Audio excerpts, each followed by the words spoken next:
وإذا أنعمنا على الإنسان أعرض ونأى بجانبه وإذا مسه الشر فذو دعاء عريض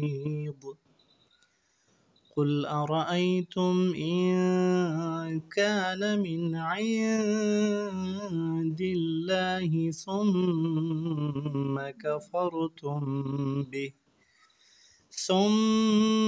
كفرتم به من أضل ممن هو في شقاق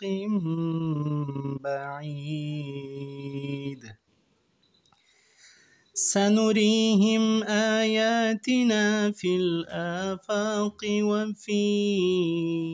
أنفسهم حتى يتبين لهم أنه الحق أولم يكف بربك أنه على كل شيء